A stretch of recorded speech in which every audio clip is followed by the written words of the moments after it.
Hey, what's going on, big ballers? Welcome to this week's episode of the Fantasy Fumble. It's your boy MJG here, coming live with Joe the Birdman. Joe, how you doing today, my brother? I'm doing great, MJG. How are you doing, sir? I'm doing great, man. Another week. Some new injury news here today. Obviously, everyone's well aware of the fact that one of the top 10 fantasy running backs is out for the year. It always happens at least once a year. You're going to have one guy that gets taken out. Last year was Brees Hall. This year was our boy Nick Chubb. Obviously, he's not going to be back for a long time. Like, that's going to be way more than a year recovery on that. That leg just kind of snapped all the way sideways and had Yeah, multiple tears. And I know it's gonna be a long time before he comes back. he Um, might not come back. I've never seen anything like that. He might not come back. you know what it reminded me of is Paul George when he actually snapped his knee. The basketball player, he Oh snapped his yeah, knee, and it was exactly the same way. His knee snapped upward like that, because when he got hit, it kind of went that way, right? This is the leg going down, knee went yeah. that way, and Paul George snapped it like that. And I never thought he'd come back, but he actually managed to come back, and he's still playing now. He has a pretty successful basketball career still, but obviously that's playing ball. You're not taking hits to your knees playing basketball every day, so Yeah. who knows what's going to I happen mean, to that's Chubb. that's still very surprising that he came back at all. But yeah, I mean, it's like when you see those fighters that throw leg kicks. It happened to Conor McGregor. It happened to Anderson Silva. It happened to Chris Weidman, where their leg literally snapped, like at the shin bone. And that's just shocking stuff to see. And none of them came back. I mean, they fought again, but they weren't the same fighter, all three of them. So I don't know. I I hope agree. he I does agree. come back, but if he decides to retire, I wouldn't blame him one bit. And he's in the best hands for physical therapy, of course. So you never know. Yeah, and what do you think about that running back situation now in that backfield? They just signed Kareem Hunt. Jerome Ford went off in that game. Yeah. What are your thoughts on that? Um. Well, this week I don't like Jerome Ford just because he's got a very difficult matchup. Tennessee Titans have shown to be very, very tough against the run. So I wouldn't play him this week, but long term, I like Jerome Ford a lot more than Kareem Hunt. But I think Kareem Hunt's still worth picking up. Um, we're trading real low. You wouldn't have to offer much to get him if you're desperate for a running back, which a lot of people are right now.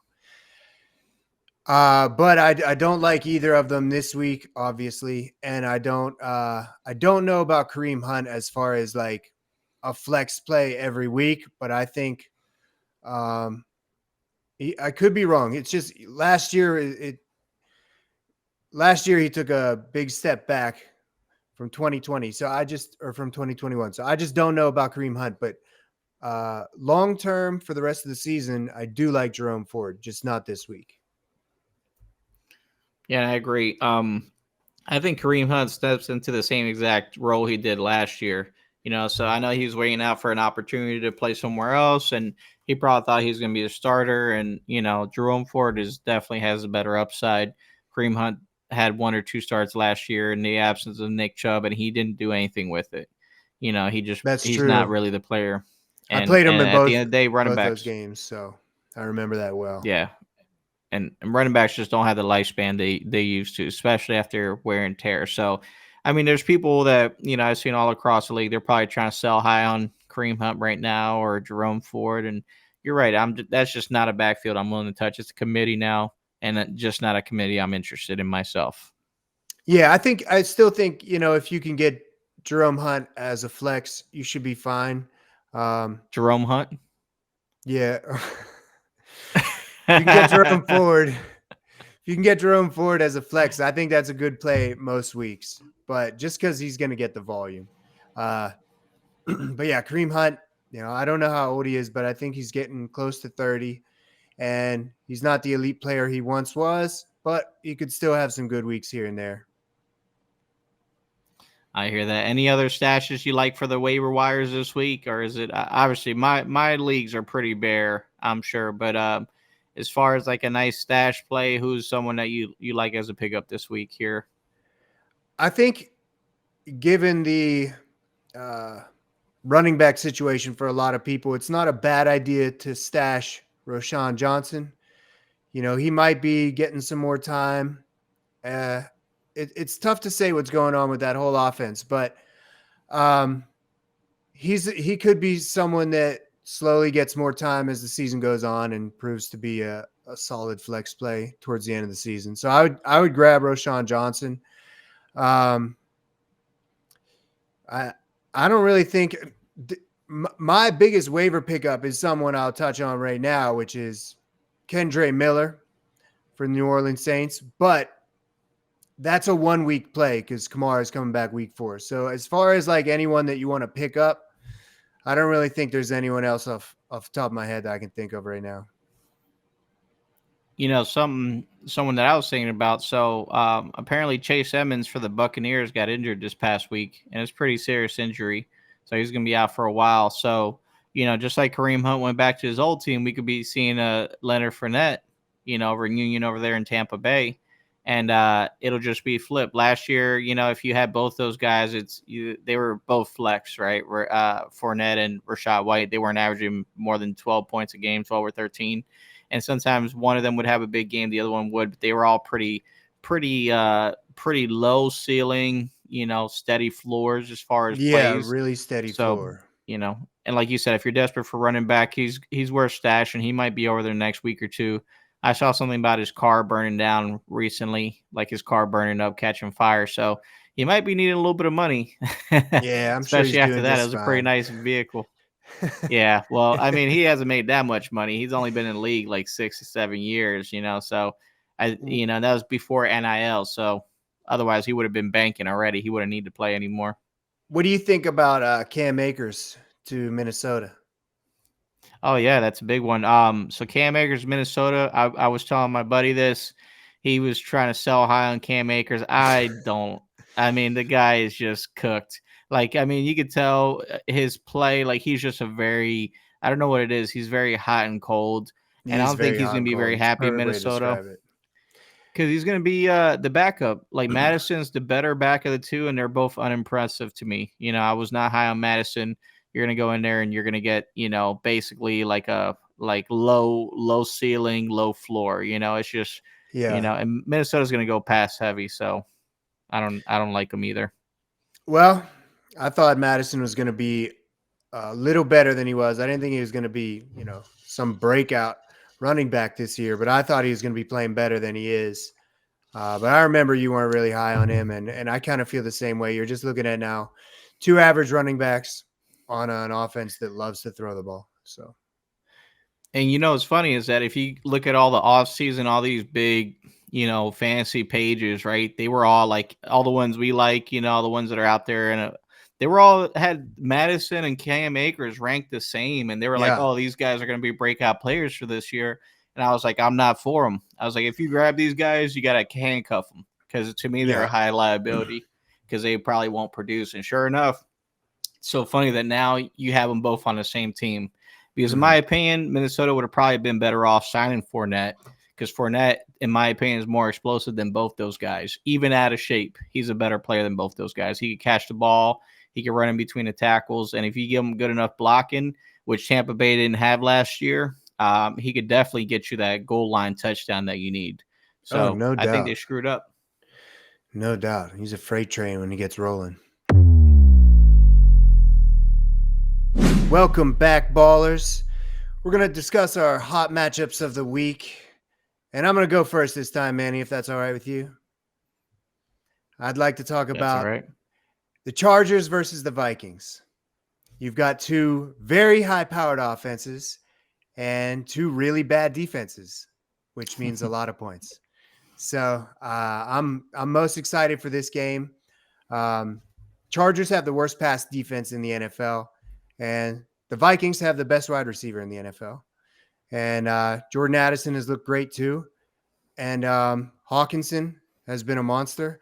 So I think with those 3 weapons against the worst pass defense in the league, you're going to have them running from the jump. And then I read a statistic that said the Chargers allowed over 450 pass yards in 2022. No other team even allowed over 400.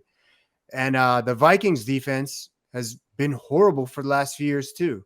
They're almost dead last in every category. They're in like the high 20s or early 30s for every category. So, with a great offense in the Chargers and a great offense in the Vikings and two really, really bad defenses, I think you're just going to see, you could see 60 points on the board easy. Yeah, I do agree. I think that it's going to be high scoring for sure. And that's a good one, definitely for a hot matchup. You do have a lot of weapons on both sides. For the Chargers, obviously Keenan Allen, Mike Williams, and whatever wide receiver wants to catch the ball after that. It's pretty much going to be going crazy. And, Yeah, and even Josh Kelly may even bounce back. Yeah, that's what I was just gonna say. Even if Eckler doesn't play, Josh Kelly should definitely bounce back from a really hard matchup last week. He looked great when Eckler was in there. So, if Eckler plays, if Eckler doesn't play, I expect a lot more out of Josh Kelly this week.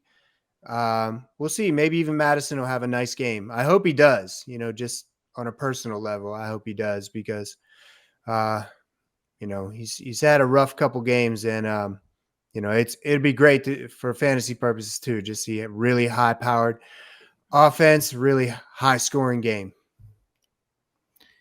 Not me. I want to see those Madison owners squirm because I told you guys not to draft them.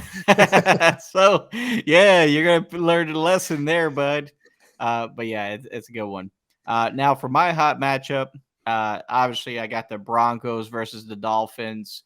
Again, good offense versus good offense. I mean, I know Russell Wilson wasn't the most efficient last year. They fired that coordinator. They got Sean Payton in there. He's looked better, he's actually though. second. He's looked better. He's a second sure. leading he has the second most touchdowns, passing touchdowns in the league right now. He has 4 passing touchdowns. I mean, the offenses look like it should have, right? Like they're passing it to Marvin Mims had a touchdown. Yeah, that guy Brandon Johnson, a third streamer. Mimsy. Yeah, Marvin Mims looked good though. He did. Awesome. I had him on my radar preseason, but obviously you could only stash so many rookies on your bench. Yeah. But also Cortland Sutton looked good. Jerry Jeudy came back. So that's obviously on the Broncos side. Javonte Williams is okay, but I think it's going to be too many points for them to just wait for that to happen. Because if you want to keep up with the Dolphins, you're not going to be running the ball.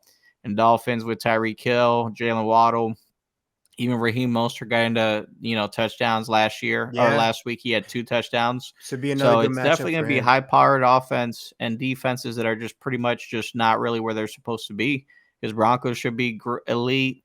Dolphins don't have Jalen Ramsey, but I feel like, man, why are they this bad with Xavier Howard and all those other guys back there, right? So I just think that's going to be an excellent matchup, and you want to start as many players as you can and as many starters from those matchups. Yeah, I agree with you on that game as well. And it's weird. The Dolphins had a pretty solid defense last year, but they were also streaky. I guess they were more matchup based. So I don't know. Maybe I'm remembering incorrectly, but I thought their defense was pretty solid last year. Yeah, they're all right. They have good pieces, but you're right. They were streaky matchup based. Yeah. What's your next hot matchup? So my second hot matchup is something that most people will probably disagree, because we're talking about 2 really good defenses, the Eagles versus the Bucks. 2 rock solid defensive units, yes, but lots of offensive weapons for both teams too. Got Jalen Hurts, DeAndre Swift. If he shows up like he did last week, I know the Buccaneers are strong against the run, but he looked incredible last week, and of course nobody started him because why would you? But then you got Devontae Smith and AJ Brown. So, a lot of weapons from the Eagles, and Baker Mayfield and Tampa Bay, they've looked awesome. I mean, Mike Evans is looking incredible. Rashad White is looking solid. Godwin, never count him out.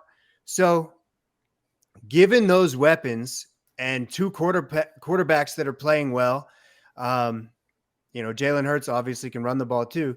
I just think even though both defenses are really good, their offenses are really good too. And obviously the Eagles are a better team, but like, the Buccaneers can put up points. And I expect both teams to put up points. When you've got a good matchup at defense and a good matchup at offense, I mean, a lot of the time it just turns into a back and forth where no one's really stalling. They're trying to score. And that's what I expect to happen. Yeah, I agree. And the Eagles might actually be down someone in the secondary because we had Reed Blankenship out last week. James Bradbury, so our starting quarterback, started safety, both injured, and then our slot cornerback Avonte Maddox is out for the year with a torn pectoral muscle.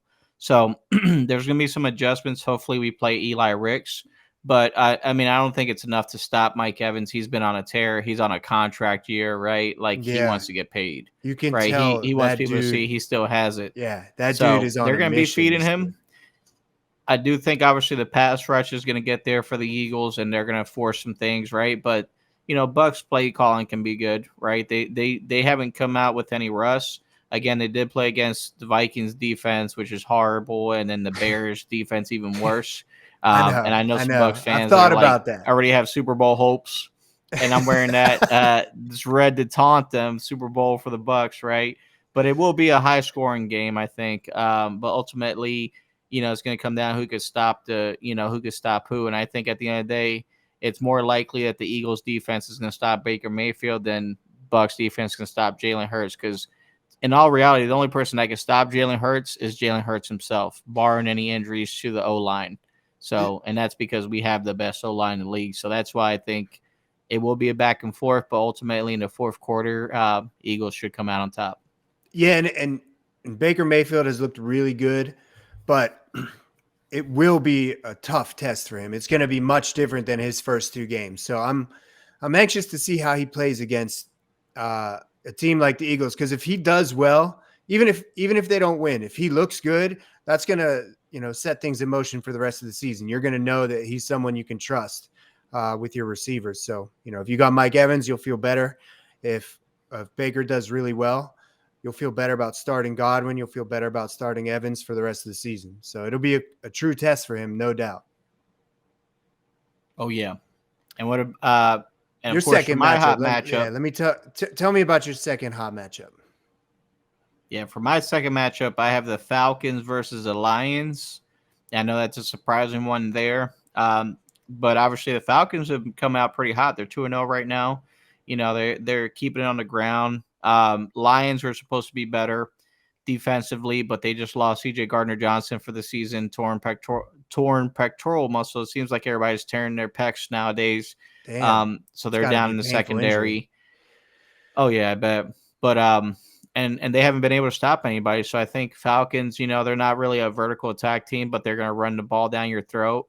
And so they're going to be putting up some points there. And then, of course, the Lions have to get Jahmyr Gibbs going because no David Montgomery. So Jahmyr Gibbs has to go. Amon Ra, of course, is going to go. And, your boy Sam Laporta is going to be going as well. He's actually tight end 2 right now in the for statistics. I looked at his stats. He's only averaging 11 points per game, but he's been one of the most consistent tight ends per game.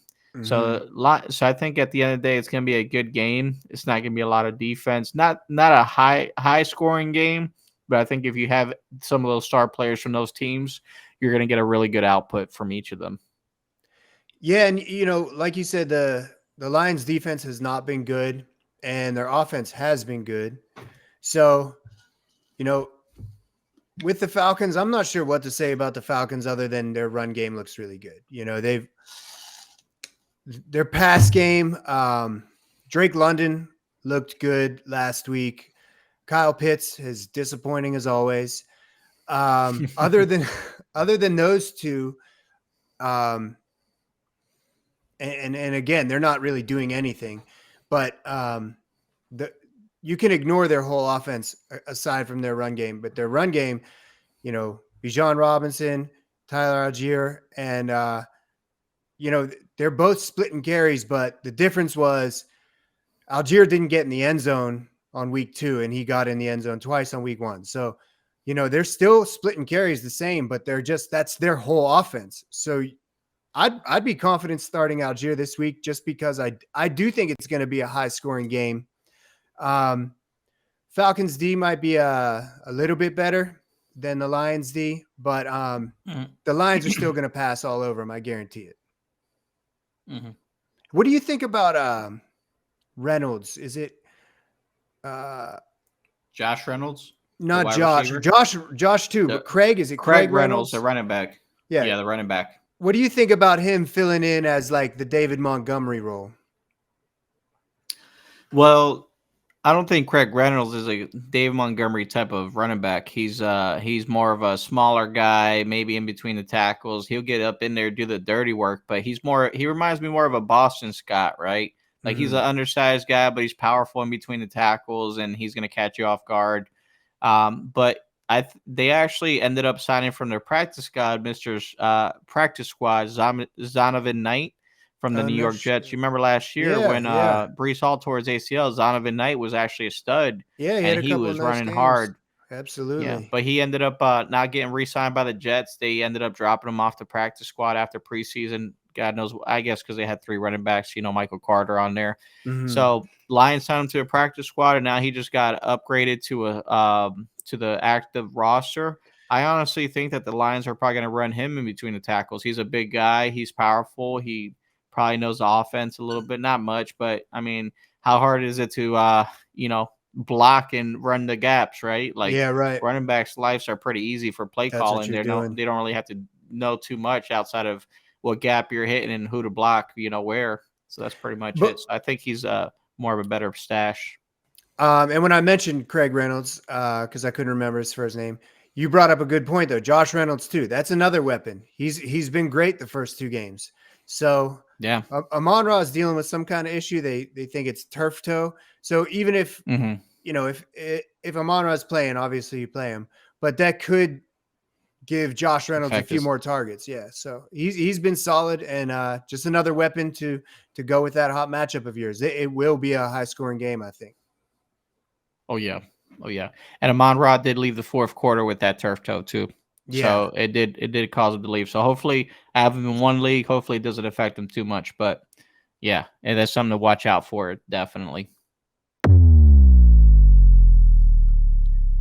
All right, big ballers, welcome back. It's time for the cold call of the week over here. We're talking about our cold matchups. Yeah, it's a little breezy in here, Joe. You got to turn off the heat. I'm in Florida. It's always hot over here. But the cold matchup of the week, we're going to talk about our matchups that we're not too fond of. And this week, I'm basically setting this game up as the dumpster juice trials and tribulations for these teams. Sometimes the Patriots versus. I'm sorry to interrupt, but sometimes I wonder if we should change it because you always refer to it as something like that instead of cold. But anyway, keep going. Change the name to just dumpster fire. But you keep going. Oh yeah, who's the fucking dumpster fire of the week? But yeah, it's gonna be the Patriots versus the Jets, man. It's a divisional battle. These teams they hate each other. It's nasty. They go at it. And 2 teams that have no identity right now. That's a good point. Patriots maybe more than the Jets, but the Jets are an absolute dumpster fire. Like, big time. What the hell are they going to do, right? Like, if you have anybody on the Jets, I feel bad for you. And, ever since Aaron Rodgers went down, that team is just, an abomination to the league. They're going to probably battle for that first overall pick and grab Caleb Williams from USC. That's how bad of a situation it is. But also the Pats, I mean, you can see some scores with Ramondre. I'd say I see him getting a score here. And then maybe Hunter Henry might get some looks there. He always gets his garbage time touchdown. But ultimately, there's going to be maybe 1 or 2 players on the Patriots side. On the Jets, who knows who's going to be good? That's just, Breece Hall, I would start. That's about it on the Jets side. Other than that, I'm saying the hell away from that game. Yeah, I agree with you on that. I actually think Hunter Henry might benefit a little bit because, New England's probably going to have a hard time running the ball, so they might try to throw a little bit more. But yeah, I see it as a very low scoring game. I've been trying to trade Garrett Wilson in one league all day, and no one will take him. No one wants him. Last game he only had 2 receptions. It was just that one was huge and led to a touchdown. 68-yard touchdown. Otherwise, he would have had like 3 points. And yeah, man, I don't even know about Breece Hall because I was high on him, but I don't know if he's still injured or if they're just trying to run more of a committee. But he had 1 point last week, and I mean, obviously it's going to be better this week, but I just don't know about him this week. It's just a tough matchup for both of them offensively, and I agree it's going to be a real low scoring game. Oh yeah. What about you, Joe? What's your cold matchup of the week? Cold call. I have the Titans versus the Browns. The Titans have shut down the run 2 weeks in a row, and the Browns lost Nick Chubb. So the run game will be really hard for Cleveland. And the Browns have shut down the pass 2 weeks in a row. And the Titans don't pass a lot anyway. They're going to do what they always do, which is, just hand off the ball to Derrick Henry 25, 30 times. And I'm totally cool with that. But that's not something that leads to a high scoring game in general. So I think, obviously you're starting Derrick Henry, no doubt. I don't like, as I mentioned earlier in waiver pickups, I don't like Jerome Ford this week. I think he's going to be good rest of the season, but not tomorrow. If Josh Kelly couldn't do anything against him, and again, 2 weeks in a row, the Titans have looked rock solid against the run, and the Browns offensively are just struggling. So I just see it back and forth, a really sloppy, ugly game. Not even like good defense, but just a sloppy game, which might have a lot of turnovers and probably won't have a lot of touchdowns. Oh, yeah. I agree with you. When you told me that about the Titans last week, shutting down the run game, I was like, oh, yeah, that's good stat. But, they really are showing that that's their new identity, right? They're actually going to be solid against the run. Browns, too, man. They got Jim Schwartz, the D coordinator. And I think if anybody can slow down Derrick Henry, it's that front seven because they have Myles Garrett on the D tackle. Yeah. I mean, so they have some big boys up there. Myles Garrett and D right there in the middle, and then Zadarius Smith, the DN.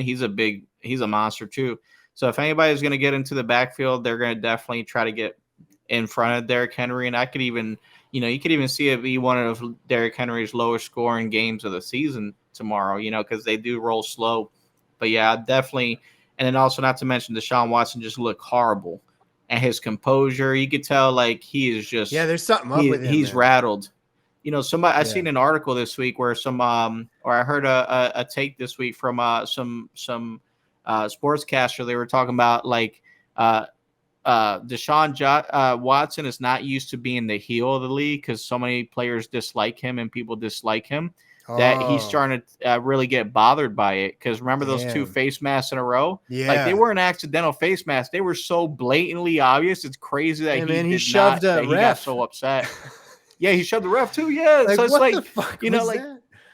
He grabbed the dude by the face mask that he was trying to tackle him. Like it wasn't like the dude hit him late. He hit him before he even got out of bounds, right? Yeah. And he grabbed him and he threw him by his face mask, and then he was pissed off at the dude, like blah blah blah. So it's just everything is getting under his skin, and he's imploding from the inside out. And if teams know that, like, think about how much shit talking is going on that we don't hear. Oh, yeah. It's hilarious when they have mic'd up episodes and you hear some of it, but that's all day, every game.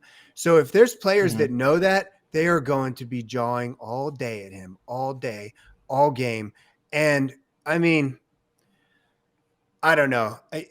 I was thinking Deshaun Watson was actually going to be a really good quarterback this year. I thought he just needed some time to get it together. But after that showing on Sunday, it completely changed my mind. He looks like completely out of place. He looks like a child out there.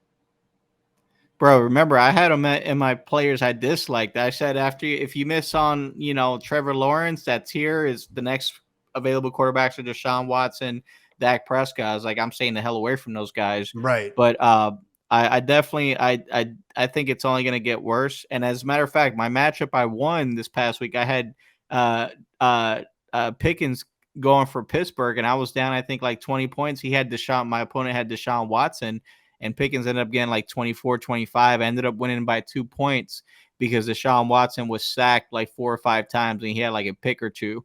So Yeah. I literally won because of that performance. And, it's only going to get worse from there. So if you have Deshaun, you might as well look at the waiver wire. You're better off with Baker Mayfield at this point Yeah, because that guy's I think just, you definitely are. I mean, well, I shouldn't say that yet, but I think there's a strong indication of that. Yeah. oh, yeah. And what's your cold matchup for the week, Joe? Um, we already did mine, but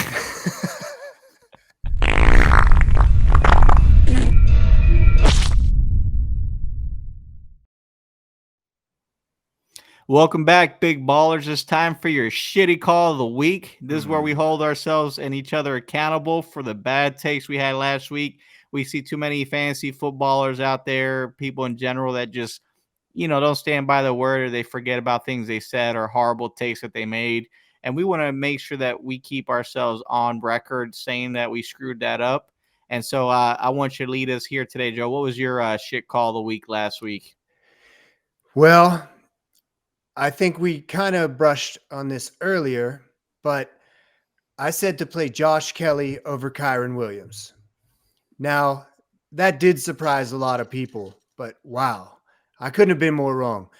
I was underestimating the Titans defense and I was underestimating Kyron Williams. But no one really knew what was going on with that Rams backfield. But holy shit. Kyron looked amazing and Josh Kelly couldn't get anything done. I mean, you're talking about close to a 20-point gap in the difference between those two. So I said, play Josh Kelly. I was very, very high on him, especially without Eckler there. I thought, man, he's going to get every touch. He's going to be, going off for 100 plus yards. And that wasn't the case at all. And Kyron Williams, even though the yardage wasn't that much difference, Kyron Williams got in the end zone twice. So, 2 touchdowns versus 0 touchdowns. They both, I think Josh Kelly got like 40 something yards and Kyron had close to 60. But again, he was very involved in the pass game. He had 10 targets and I think 6 catches, and he got in the end zone twice. So I also didn't know he was going to be that involved with the pass game, but Stafford looks good. So, that offense is, even though Stafford's numbers aren't great, he's leading the offense. He looks like the old Matt Stafford. And, maybe the Rams are going to make a comeback and, go back to that Super Bowl team they were a couple years ago. But yeah, that was my shit call. I fucking shit the bed on that one. All right. And yeah, I hear you. And you know what? It's a tough call. Like who would have known? Like if you watch preseason, Kyron didn't get that many touches and Josh Kelly did, and he looked amazing. And they just Rams kind of flipped the script, and look at that. Now they have a top 2 running back right now, statistically speaking, of course, and then top 2 wide receiver in Puka Nacua. Yep. So I mean, they're definitely balling right now. So, but I think that's definitely gonna not sustainable. So if you have them now, guys, sell high on those guys. Get maximum output because there's no way they're going to keep that going for the rest of the year. They're only playing shit teams right now, so that's why they look so good. So who was what was your shit call of the week last week, Manny? So my shit call was saying that obviously with Aaron Jones being out, saying AJ Dillon is a must start. I mean, before in the past, not necessarily last year, but the year before that when Aaron Jones was out, you had some pretty big games from AJ Dillon, and he ended up, shitting the bed. He had 15 carries, only 55 yards, and he got 8.8 fantasy points that game. So he was not doing anything. Obviously, I underestimated the Atlanta Falcons run defense. They actually had a strong show in week 1 as well, but I figured that was a fluke. It turns out that they actually did revamp that defense a little bit more than I anticipated, and it looks better than it did on paper. So they were a tough matchup, and unfortunately, the Packers just went through the air for the rest of the game. Not sure why, because it was a close game. It could have been the fact that AJ Dillon was inefficient, because obviously at 55 yards, 15 carries, that's about 3 and something yards per carry, almost 4. So it wasn't efficient at all. But as a fantasy owner for Aaron Jones, I hope that he comes back soon, because spot star and AJ Dillon has not been it. Also, same thing can be said about Jamal Williams, because I was big on him as well, and Of Jamal Williams course.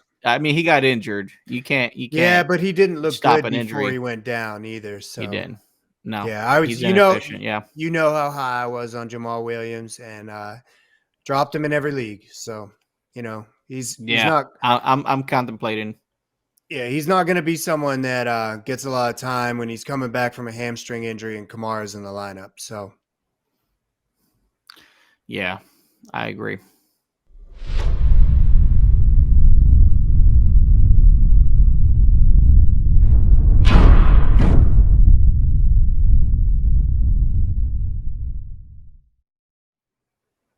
now it's time for Big Balls Call of the Week. Manny, what's your Big Balls Call of the Week? All right, so my big balls call of the week is going to be Mr. AJ Brown. He had last week. He had 6.8 fantasy points.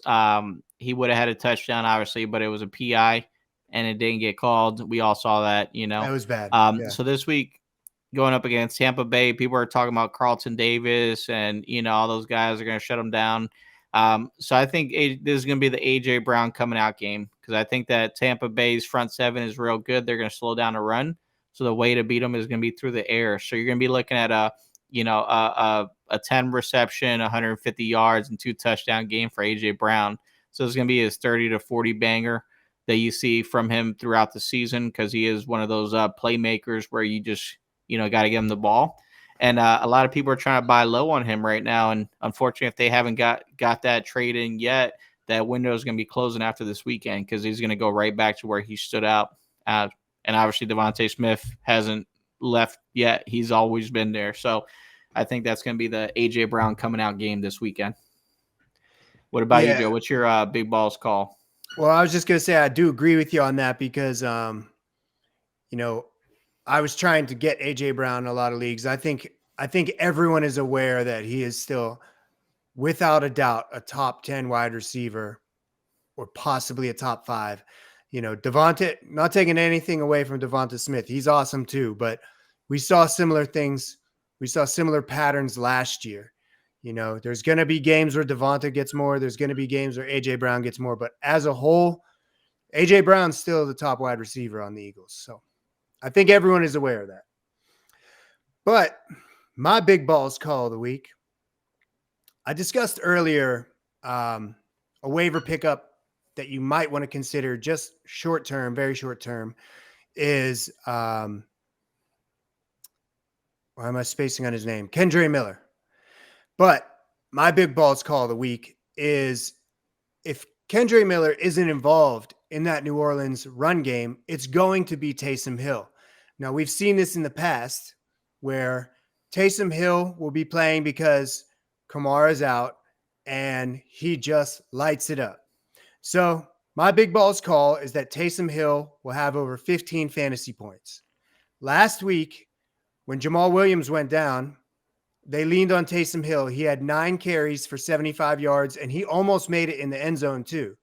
If he made it in the end zone, he would have had about 15 points. So that's why I'm wondering what they're going to do with Kendre Miller. If they don't utilize him, and this is his debut as a rookie, if they don't utilize him the same way they were using Jamal Williams, or they are going to use Kamara, then they're probably going to use Taysom Hill. And I have a feeling that's what's going to happen. So if Taysom Hill gets the opportunities, there's a real good chance that he can get 15 points or more. So that's my big balls call of the week. Yeah, and Tony Jones last week had those 2 rushing touchdowns too. So it's definitely a big balls call, considering they they had the guy running between the tackles there. But you're right. When Taysom Hill was super effective. He was running to a lot of different positions, or a lot of different locations for them. So they like to move him around in the offense. So definitely feasible. Yeah, they're just missing a few pieces right now, specifically with the run game. So, Their top 2 guys are out. I'm not sure what they're going to do. It might just be a committee, Tony and Kendre Miller, but we'll see. Yes, sir. And everyone, thank you so much for joining us here today as well. We do appreciate every time you come out and support our channel. Please don't forget to hit the like and follow button, share with a friend. Tune in every Thursday for our fantasy fumble. Of course, every Sunday we have our stardom sit-ems, or stardom screw-ems, how we like to call them. Come in, pop in, ask us some questions 1 hour before kickoff. See who is that last minute starter pickup, because you never know if that injury pops up. You might have a guy that's not on your radar that can help you to actually win that matchup. Any closing statements for you, Joe, for our viewers here? Just tune in Sunday if you have questions about who to start, who to sit, and if there's any player profiles that you'd like to hear, we do those throughout the week. So you can always comment below any of our videos. If there's a player you want us to talk about, we can weigh the pros and cons and put it out there one day. So just let us know if there's a specific player that you'd like to see a profile for. Awesome. Well, big ballers, thank you so much. You folks have a great rest of your night. Thank you so much for joining us here, and we'll catch you here same time next week, guys. All right? See ya. Take care. Peace out.